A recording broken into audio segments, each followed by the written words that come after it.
మీ పిల్లలకు తిరుగుండదు. ఇంట్లో ఇలా చేసి చూడండి. చదువులో మంచి రిజల్ట్స్ వస్తాయి. మీ పిల్లలు చదువుపై ఆసక్తి కోల్పోతున్నట్టయితే ఇంట్లో ఉండే వాతావరణం కూడా ఒక కారణం కావచ్చు. చదువుపై పూర్తిగా దృష్టి పెట్టడానికి ప్రశాంతమైన, సానుకూల వాతావరణం అవసరం. ఇలాంటి సమయంలో కొన్ని వాస్తు సూచనలు పాటించడం వల్ల మంచి మార్పు కనిపించవచ్చు. ఇంట్లో వాతావరణం కేవలం శ్రేయస్సుపై కాదు, పిల్లల చదువుపైన ప్రభావం చూపుతుంది.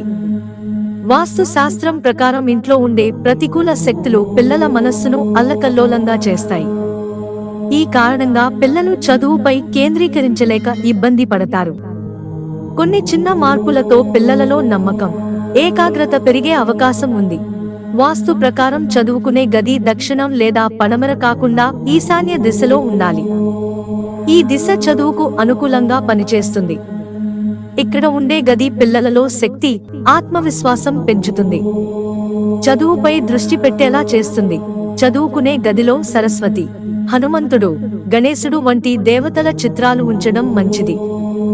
ఈ దేవుళ్ళు తెలివి, విజ్ఞానం, ఏకాగ్రతకు ప్రతీకలు. గదిలో ఈ చిత్రాలు ఉండటం వల్ల పిల్లలకు మానసికంగా బలాన్నిస్తుంది. వారు చదవడంలో నిమగ్నం కావడంలో సహాయం చేస్తుంది. పిల్లల ముఖం దక్షిణ దిశలో ఉండకుండా చూసుకోవాలి. దక్షిణాన్ని ఎదుర్కొంటూ చదువుకుంటే ఏకాగ్రత తగ్గిపోతుంది. ఇది వారి చదువు మీద ప్రతికూల ప్రభావం చూపించవచ్చు. కాబట్టి వారు ఉత్తర, తూర్పు దిశల్లో ముఖం పెట్టుకుని చదవాలి.